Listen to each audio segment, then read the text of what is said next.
Jamaah, jamaah. Alhamdulillah. Alhamdulillahirrahmanirrahim. Kembali lagi di Summit Winda. Masih di tema kita pagi hari ini, tanda-tanda derajat dinaikkan. Namun sebelumnya, nanti kita coba akan bacakan dulu nih ya pertanyaan dari Instagram jamaah yang ada di rumah. Dari @AnisaFebrian65. Assalamualaikum, tanya dong Ustadz. Waalaikumsalam warahmatullahi wabarakatuh. Pertanyaan untuk Ustadz Abi Maki. Wah, Ustadz Abi Maki izin Abi.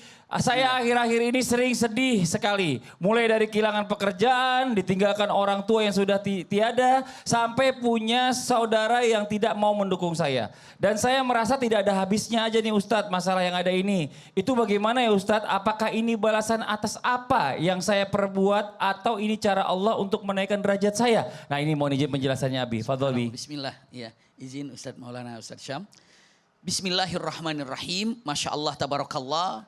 Kalaulah ada hadis Rasulullah SAW yang sangat masyhur sekali kalimatnya adalah, ini sering kita dengar, ya, kalimatnya bahwa siapapun yang ingin mendapatkan pahala pasti akan disesuaikan dengan kesulitan yang dia hadapi. Iya, inna idhamal jaza ma'idhamil bala. Ini gambarannya, sebesar apa pahala yang akan didapatkan, ya seberat itulah ujian yang akan didapatkan. Seandainya bertanya dengan mengatakan, saya ditinggal sahabat, saya ditinggal wafat oleh fulan, saya telah dikucilkan, ataupun pekerjaan sangat sulit. Punten, ini nggak ada apa-apanya. Nggak ada apa-apanya. Andai kalau kita melihat siapa yang paling menyulitkan dan sulit dalam kehidupan ini, sampai lihat-lihat perkataannya, asyadul bala al-anbiya, summal amsal, summal amsal. Ternyata ujian terberat itu yang dihadapi oleh Rasulullah SAW. Bukankah Rasulullah lahir, ayahnya sudah wafat. Lalu apa? Dijauhkan daripada ibunya karena apa? Memang disusukan dengan Halimatus Sa'diyah. Sampai di usia 7 tahun ibunya wafat. Kepada kakeknya wafat. Sampai kepada pamannya. Di pamannya ini tidak berada dalam kekayaan. Tapi apa? Harus punten mengeluarkan keringat. Membantu pamannya. Dan akhirnya menikah dengan Siti Khadijah. Tapi putra pertama laki-lakinya wafat. Putra kedua laki-lakinya wafat. Lalu sampai akhirnya apa? Dimusuhi di kota Mekah. Lalu akhirnya apa? Pindah ke Madinah. Setelah di Madinah malah diperanginya. Setelah diperanginya, la haula wala quwata illa billah. Apa yang terjadi? Subhanallah, mantunya pun ikut memeranginya. Bahkan paman-pamannya pun ikut memeranginya. Punten, kau dilihat kesulitan apa yang dihadapi oleh Rasulullah SAW ini. Tapi tegar, karena apa? Karena dengan ketegaran ini, derajatnya akan lebih ditinggikan dan lebih diutamakan. Inilah yang sampai Al-Quran mengatakan, warafa'na laka dzikrak, aku angkat ya Rasulullah, derajatmu ditinggikan, di atas. Maka punten, kalau ada orang mau mengatakan 2 kalimat syahadat atau mu'allaf, selalu mengatakan asyhadu an la ilaha illallah wa asyhadu anna Muhammadar Rasulullah. Itu Masya Allah namanya pun rata, namanya pun sejajar. Namanya ya, karena Allah yang menginginkan seperti itu. Iya, namanya. Coba kalau kita lihat di masjid, di sini ada lafaz Allah, di samping kirinya ada lafaz Muhammad. Wa rafa'na laka dzikrak. Allah angkat namanya karena apa? Karena kesabaran saat menghadapi berbagai macam ujian yang diterimanya. Belum lagi yang namanya punten, putrinya wafat.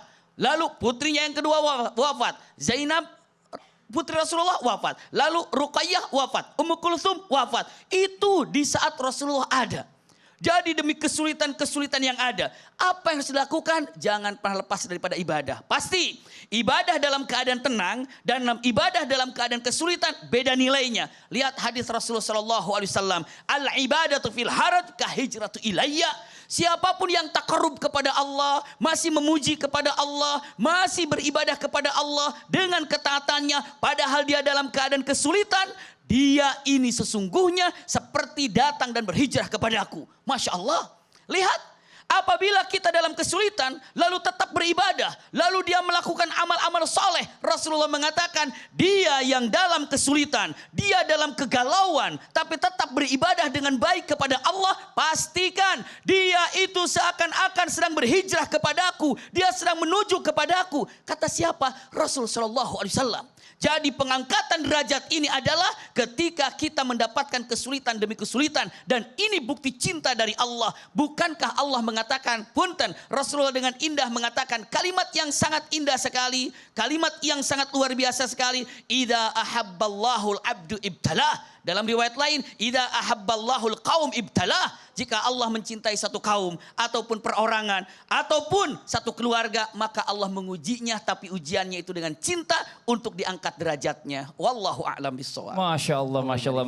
Makasih banyak Ustadz Abi Maki atas penjelasannya. Nah buat jamaah Islam itu yang ada di rumah ini Masya Allah ya. Kita berada di penghujung acara, namun sebelumnya kita akan mendengarkan kesimpulan dari guru kita Ustadz Maulana. Dilanjutkan doa disampaikan guru kita Ustadz Syam. Fadhil Ustadz Maulana. Tanda-tanda orang dinaikkan derajatnya dengan diberikan ketakwaan. Karena dengan adanya ketakwaan, Allah menghapuskan dosa, memaafkan kesalahan kita, dan Allah memberikan petunjuk buat kita untuk membedakan yang mana yang hak dan mana yang batil.